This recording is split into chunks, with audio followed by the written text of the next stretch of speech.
The ANC in Gauteng has reportedly rejected a recommendation by the party's Integrity Commission to suspend former Health MEC Qedani Mahlangu and Hlongwa as members of the party. The Integrity Commission also recommended they no longer hold public office. Hlongwa resigned earlier today as ANC Chief Whip in the Gauteng Legislature. He will continue to represent the ANC in an ordinary capacity in the provincial legislature. Hlongwa's case relates to alleged corruption during his tenure as Health MEC. Mahlangu, tainted by the Life Esidiment tragedy, resigned as Health MEC in February last year. Both remain members of the ANC Gauteng PEC. I'm joined in studio by members of the African National Congress, the Democratic Alliance and the Economic Freedom Fighters. Thanks also much for your time on SABC News. Perhaps I can start with you. Give us exactly what the ANC has decided in Gauteng with regards to Hlongwa and Qedani Mahlangu.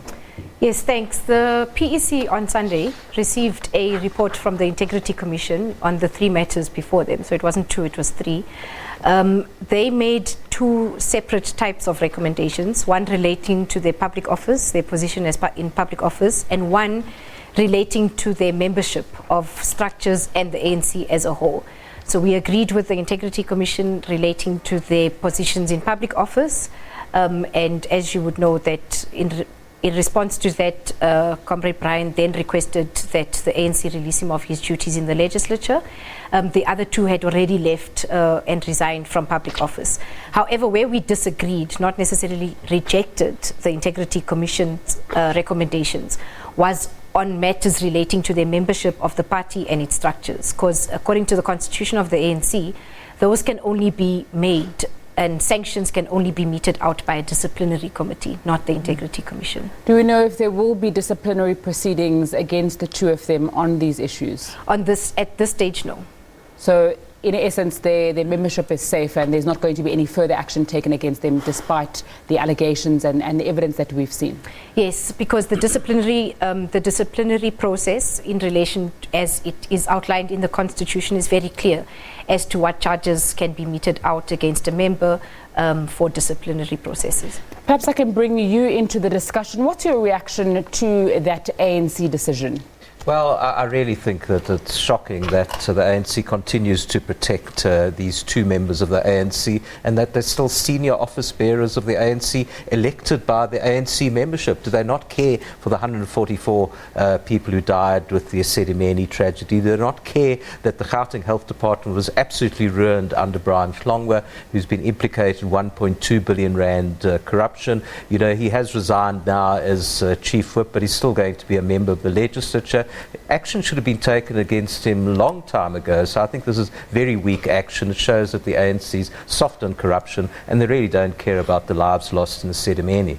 Would you agree with the DA's assessment of that?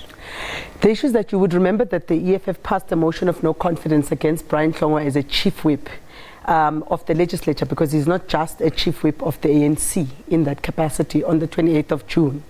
And we stated very clearly what our wishes were. So the fact that the ANC feels that it is appropriate in this day and age to retain people who have clearly enriched themselves, and not only enriched themselves at the expense of our tax money, but did that at the expense of millions of poor people who depend on public health. The public health service in Gauteng has essentially collapsed. There's lack of governance, accountability. There's no frameworks whatsoever to ensure accountability within the department. If I can give you a basic example, the Department of Health has a budget of about 50 billion in the province annually, right? And of that amount, 22 billion is going to go to litigation and legal expenses if all those claimants succeed. You remember that the arbitration award of 1 million to each of the claimants in the Life Esidiment saga was awarded by the former Deputy Chief Justice in that arbitration matter. So it's an indication of lack of morality within the African National Congress, that they can tiptoe around an issue which is non-negotiable. Dealing with corruption in a poor country where you have millions and millions of people depending on social services is something that shows that they either have lack of logic or they don't care for the country and they do not love the people of this country. Our motion didn't succeed that day on a technicality, but we believe that the motion that we presented on the 28th of June has finally succeeded because at least he has stepped down as Chief Whip. We don't want to account to corrupt people. And by the way, we've also opened a case of fraud against Barbara Creasy and the Premier at Department of E-Government for their looting of a fake artificial intelligence program that they illegally drove through the department. Come to that a little bit later on. I want to stay on that issue of Brian Hlongwa and Qedani Mahlangu. Tasneem, you're hearing Mandisa saying that it's an indication that you don't care, that it's almost an indication that you support the things that she's describing. What's your response to that? Well, the first is that I think the ANC, when the Provincial Executive Committee, this Provincial Executive Committee came into office, which is less than 3 months ago, this matter had not been resolved by the Provincial Integrity Committee. And we put it forth that within a very short space of time, they need to resolve the matter. And we think they have.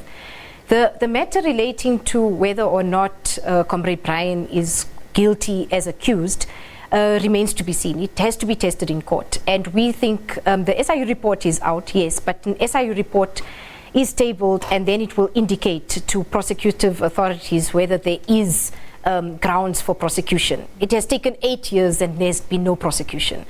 So in our view, the SIU report doesn't indicate grounds for prosecution. Comrade Brian and both Comrade Qedani made their representations at the Integrity Committee. There were issues around error of judgment, which Comrade Brian owned up to, really, in the Integrity Commission, and said that errors of judgment and his relationship with the friends that he has may have, over time, of course, definitely, it has tainted what he's been accused of.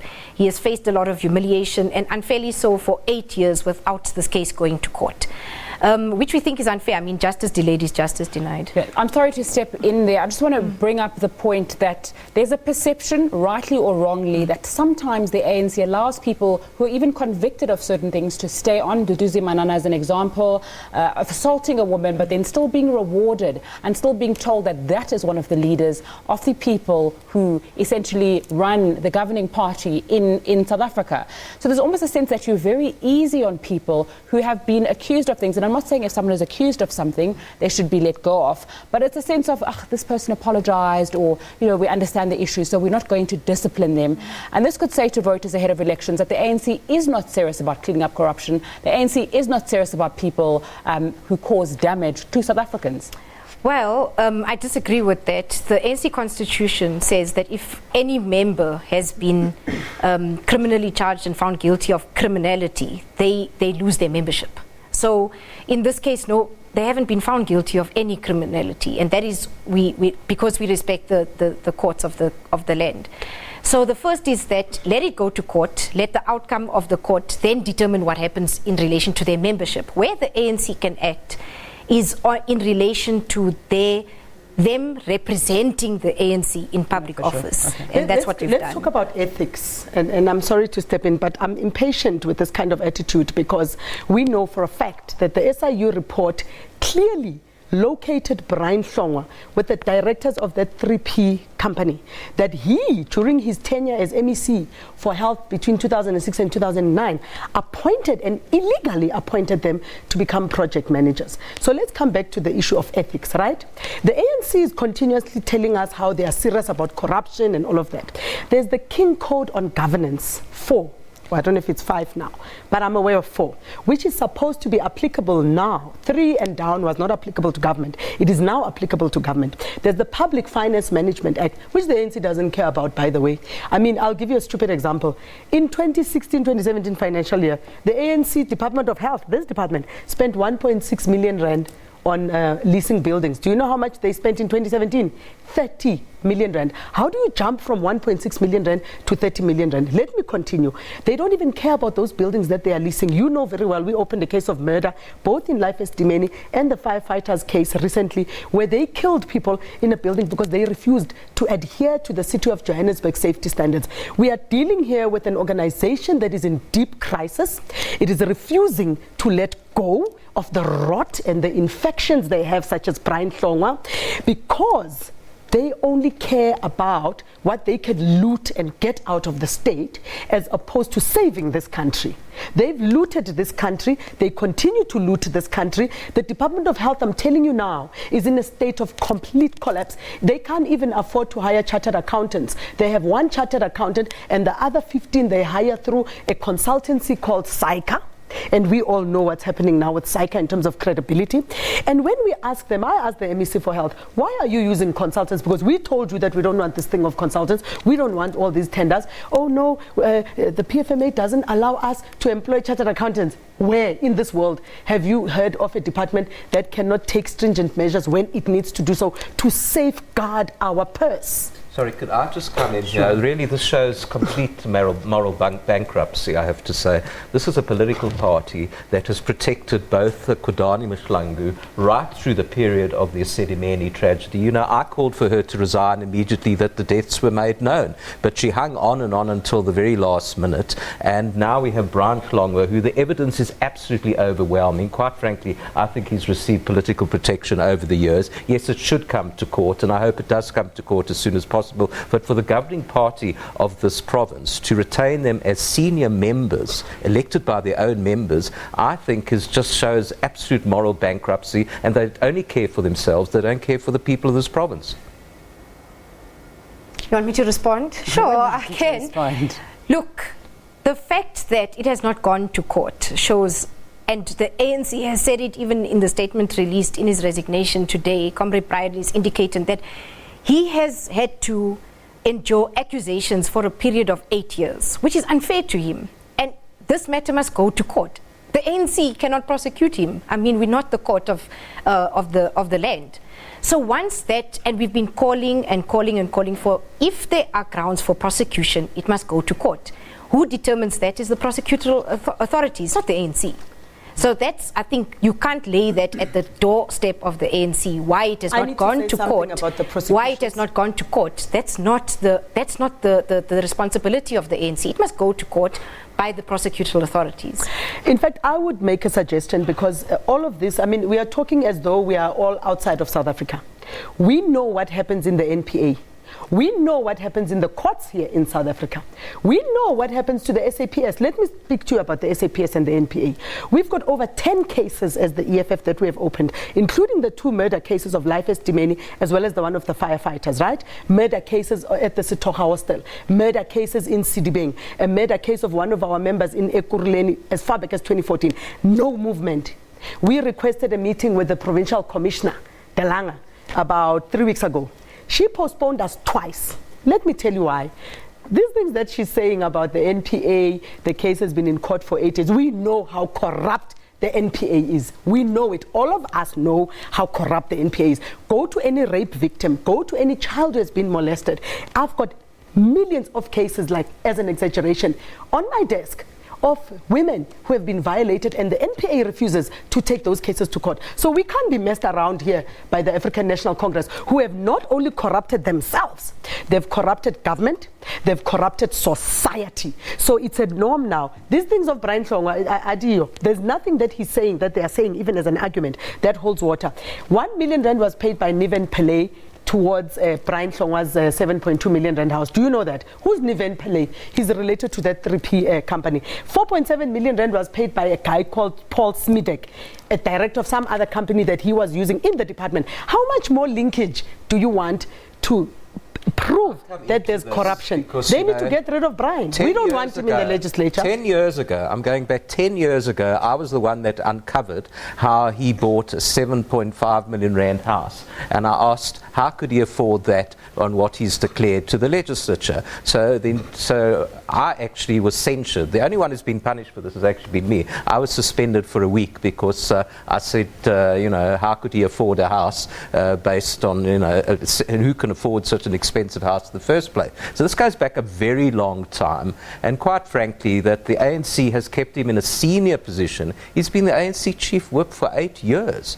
And frankly, we've all known about the expensive house that he got. There's been tons of evidence in public. There's an asset forfeiture order against him. How much more evidence does the ANC need to act against him? So what the ANC is saying today, it's fine that he remains a member of the legislature, which I think is a disgrace and he's on its own. How are we going to call him honourable? Well, how are we going to call him honourable? That's exactly the point. And he's still a member, along with Qedani Mahlangu, who quite frankly is responsible for the deaths of 144 helpless psychiatric patients. Yeah. Both of them are sitting on the ANC's PEC, and I want to say to Tasmin, are you proud to have them on your PEC? Quite frankly, you know, in the DA, if anybody was in our structures that was responsible for such terrible corruption, for the deaths of other people, I wouldn't want to be anywhere near them. Is there no integrity, morality in the ANC to have these as your colleagues on your topmost structure in Gauteng? Well, like I said, the decision of whether a member remains a member of the ANC or any of his structures is constitutionally regulated and bound by the constitution of the ANC, which is even can be tested in court. And many members over time, you've seen, have tested decisions, political decisions taken by the ANC have been overturned by courts. And in this process, we don't want a process that where we take a political decision that can be legally overturned. That's not what we want to do. So we are saying that where we can, in accordance to our own constitution that we respect as the ANC, will act. The disciplinary committee can only make decisions regarding to membership of a structure or membership of the ANC. If a member is found guilty by a criminal court or a court of law of any criminal act, they automatically cannot be members of the ANC and members by extension members of its structures. So let it go to court. Let the court decide. There's no court that has ruled Comrade Qedani Mahlangu guilty of anything. You know, this is all technicalities. We really know in the court of public opinion, both of them, frankly, are guilty, because we know what Qedani Mahlangu, from our own evidence at the Commission of Inquiry, we know from countless court documents what Brian Hlongwa was involved in, and I think this is just contemptuous for the public, honestly. Look, Jack, let me assist you very quickly. We wrote a letter in July to the Hawks, to Lieutenant General Sbiya nationally, and we wrote to the head of the Hawks and the Director of Public Prosecutions in Gauteng. And we asked them to respond to us. I'm coming back to the issue of investigations, yeah, and the corrupt system that we are obviously subjected to. We wrote a letter, we said to both the Hawks at national and provincial level, please engage us, give us updates, because we know that the NPA, or rather, yeah, the NPA asked the Hawks for further investigations so that they can take the court back. They never responded to us. The entire head of the Hawks didn't deem it fit that a 7.2 billion issue, which the SIU, by the way, has now referred to the Hawks because that's what they should do, so that it can be investigated properly and a prosecutable strong case can be taken to a court of law, and then what help the ANC to help themselves, right?